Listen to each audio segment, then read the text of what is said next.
Hello and welcome to the lovely coastal village of St Bees. The railway through St Bees was opened in 1849 and is very conveniently situated at the foot of the main street, making it easily accessible.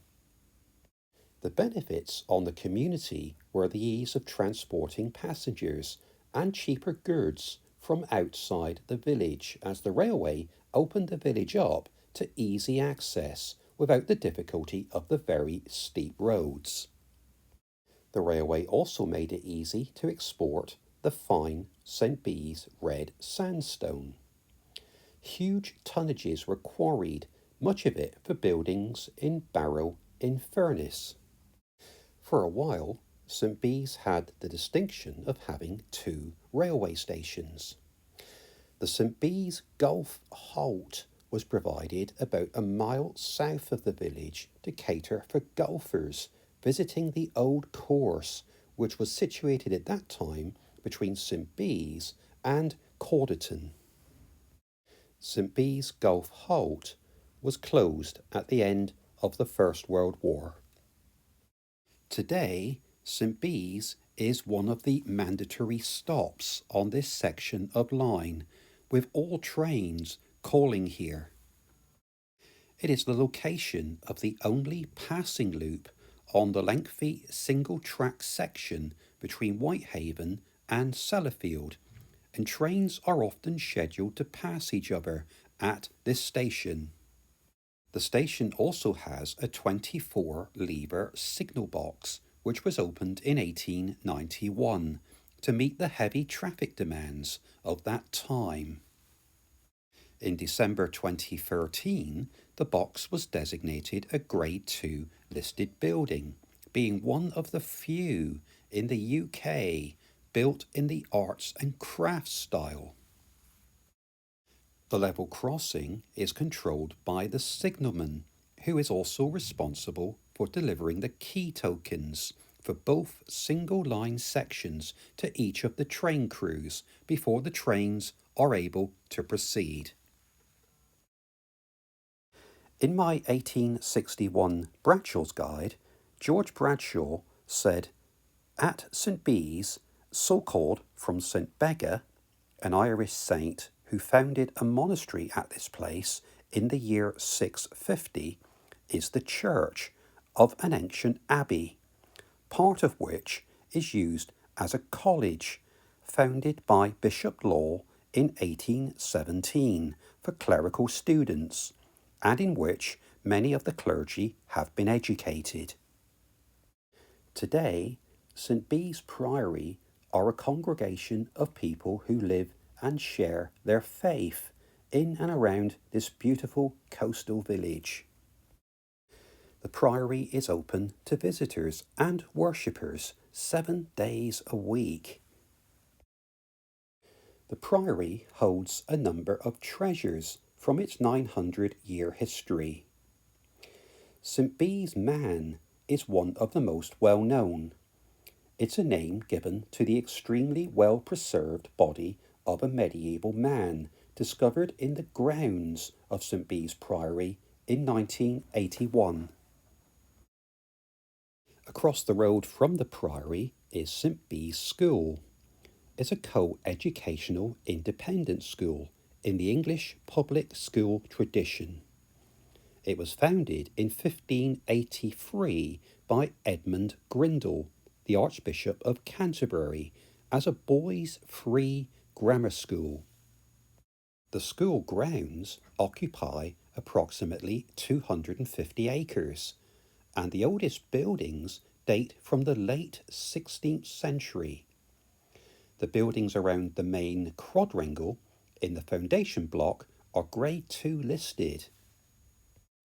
The school was temporarily closed in 2015 due to falling numbers, but was reopened in the autumn of 2018, with numbers at the school continuing to increase, and there are now over 50 students.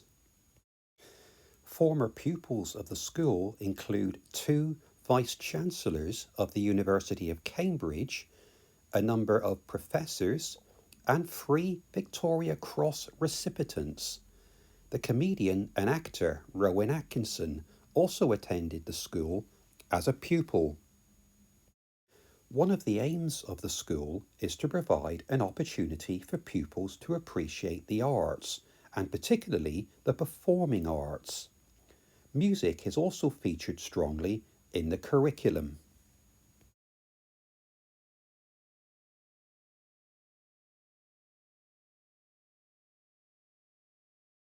St Bees is one of the most popular destinations on the Cumbrian Coast, and it also is the start of the 192-mile Wainwright Coast to Coast long distance walks to Robin Hood Bay, and is on the English coastal path. I've now come across to this lovely sandy beach, which is very popular with locals and holidaymakers. There's a hotel, a large car park, a holiday park, and a golf course backing onto the bay. St Bees Head is the westernmost point of Cumbria and is the only area of significant cliffs between Wales and Scotland. The beautiful red sandstone cliffs are home to a lighthouse as well as an RSPB nature reserve. St Bees sandstone has been used for building locally for centuries. It has also been sent all over the world to the USA, Germany, and the Czech Republic to be used in building.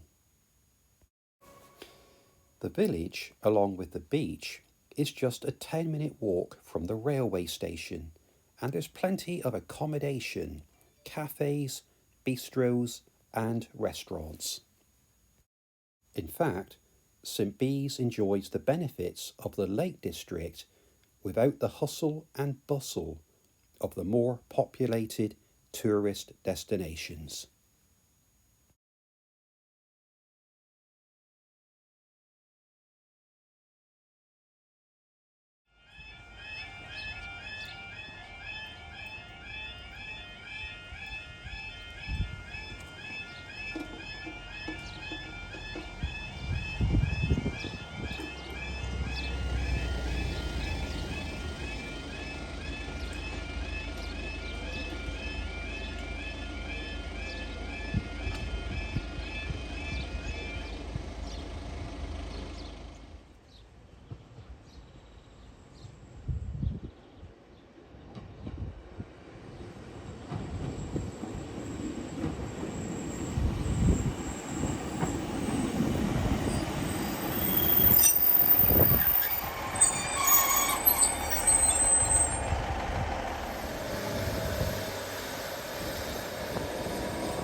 Well, I've now moved about 20 miles up the coast from St Bees to the coastal village of Flimby. Flimby is one of 9 request stops on the Cumbrian coastline. The station has 2 platforms with step-free access to the southbound one only. The northbound platform can only be reached by use of the footbridge or the barrel crossing. Both platforms have waiting shelters, but none of the original station buildings remain, with all traces of them having been removed. The exit from the western side of the station leads directly onto the beach, which is only a few feet away.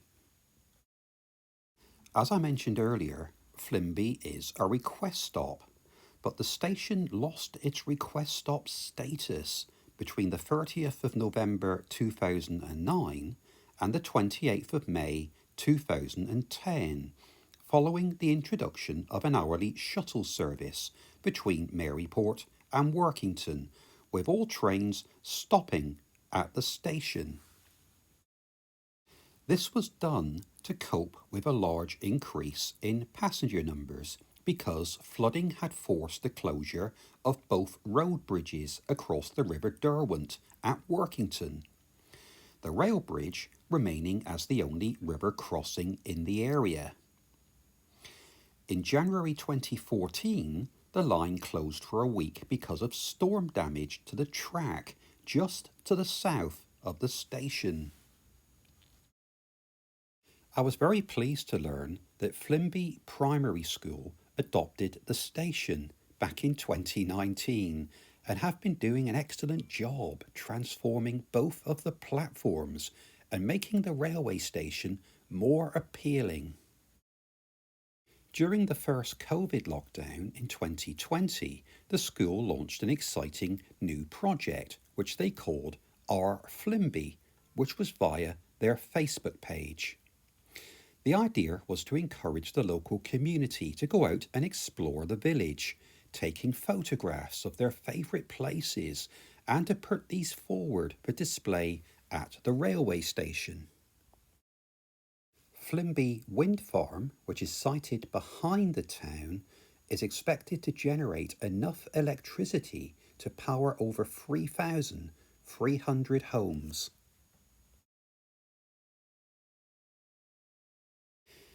Well, I've come to the end of another delightful railway journey along the Cumbrian coast.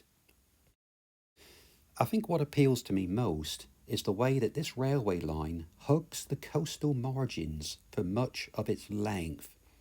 It's unspoilt by the tourist millions who visit the Lake District every year. It's a delight of peaceful and ever-changing scenery set against a backdrop of fascinating and unique heritage. If you're looking for a really special rail journey, be sure to add this line to your bucket list.